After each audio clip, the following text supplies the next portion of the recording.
So I only caught about maybe 5 minutes of this speech and I had to turn it off. But I was getting some North Korea vibes here. I mean, every time they're like clapping for him, standing up, sitting down, standing up, sitting down. But at least we know the Republicans got a good leg workout today. But I'm not going to talk about his speech in this video, it's not worth it. Instead, I'm going to talk about a UK citizen who was detained by ICE for 6 weeks. And the main thing that caught my attention was that she was aware of what's going on with all the detentions and immigration issues and whatever else. But she says, "But I never thought it would have any impact on my holiday." For those that are still going to the US, I think they still have this mentality, like it's never going to happen to me. It'll only happen to other people. Well, unfortunately for Karen, it happened to her. And I'm going to discuss this article with everybody. Now, before I get started, it seems like 5 players from the Team USA hockey team decided that they weren't going to go see the orange dictator at the White House. I give them credit. Looks like they decided to do the right thing. But for the rest of the Team USA players, I think the true colors have really come out. And I'm looking at you, Quinn Hughes. I'm actually not that sad that you left the Vancouver Canucks anymore. But the 5 players that didn't show up and declined the invite, they haven't come out and said it's because of the Orange McNugget.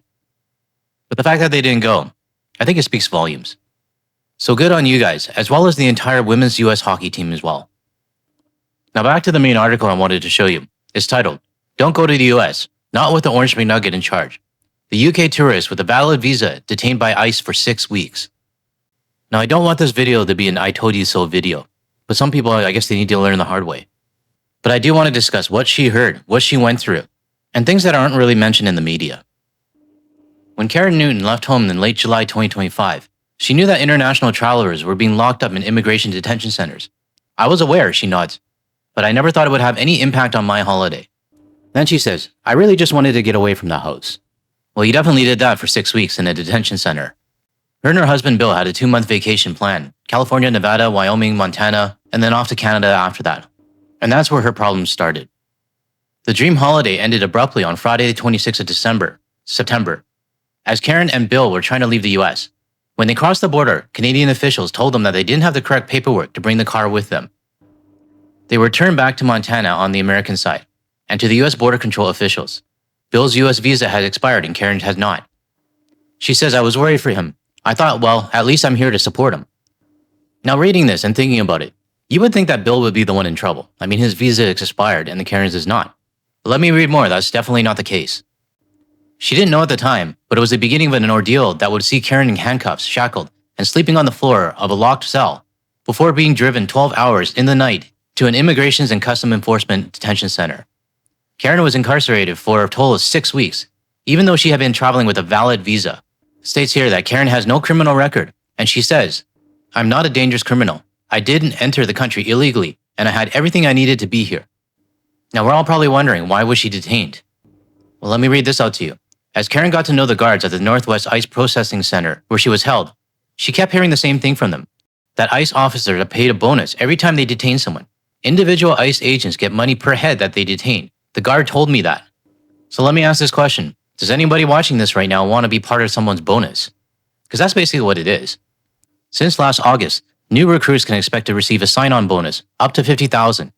Karen's experience has left her convinced that ICE agents are being given even more incentives to arrest and detain anyone they possibly can, even blameless tourists who have all the paperwork they need to be in the US. Now, I don't like the word blameless, because there is some blame here. We're not living in normal times right now. We're living in times where the rules don't matter in the United States anymore. You can have all the legal documents and everything that you need, but it's not going to matter. If the kettle is hot and you know it's hot, don't touch it. Now, the article goes on to list a few more other citizens from all over the world that were also detained. These stories may be the tip of the iceberg. We only know about them because they involve people who are prepared to talk publicly about being seized by ICE. They are generally young people who are held on suspicion of being in the US to work without the correct visa. That's why when Karen heard some of the stories before she left the UK, she assumed their experience had no relevance to her. She was a retired person taking a holiday. In the end, Karen was detained for longer than almost every one of them. So the lesson from this paragraph, don't make assumptions. And it also doesn't matter if you're old or young. And hell, Karen also has a preferred skin color too. Karen then said, "There's no reason to hold me," she says. "Why am I held responsible for him?"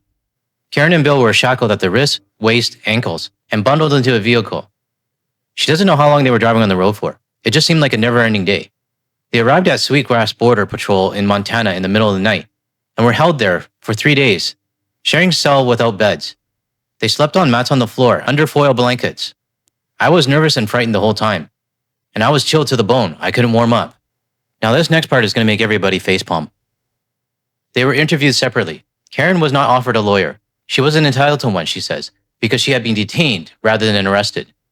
She didn't think she needed one anyway. I just thought, when they listen to me, when they come to their senses, they're going to let me go. Come on, Karen. Do you know who you're dealing with? You're dealing with the United States government right now. And you just said, when they come to their senses. There are rules and legislation and laws that are being broken everywhere in the United States. And you think these ICE agents are going to come to their senses? Karen, you are a paycheck bonus to them, not a human being. They are not going to come to their senses. I know I said I was going to try not to make this a bashing video, but come on, Karen. She then goes on to say, I thought they might escort me to the airport and put us on a plane. Hopefully both of us, but that didn't happen. Well, no shit. Bill had been working in the US with a valid work permit, but did not have a green card. Fed up with the appeal process, he had decided to leave and retire back to the UK.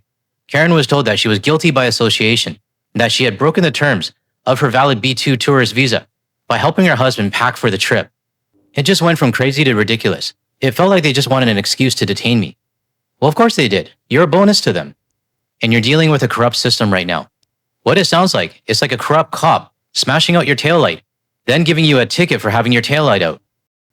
Now I'm going to fast forward a bit because it just talks about Karen's pains and struggles and stuff that she was, had to experience when she was detained. But this part actually caught my attention. Aside from her experience with the first guard who took her to her cell, Karen said the staff were nice enough to her. None of them could understand why she was there. One of them said to me, you need to find a pro bono lawyer and sue. Another guard turned out to be British. I had several conversations with her. She said, I can understand them holding your husband, but I don't understand why they would hold you. It was during these conversations that Karen was told repeatedly that ICE agents are paid bonus every time they detain someone. I was told this by multiple sources. There's all the incentive in the world to find a reason, any reason, not to let someone go.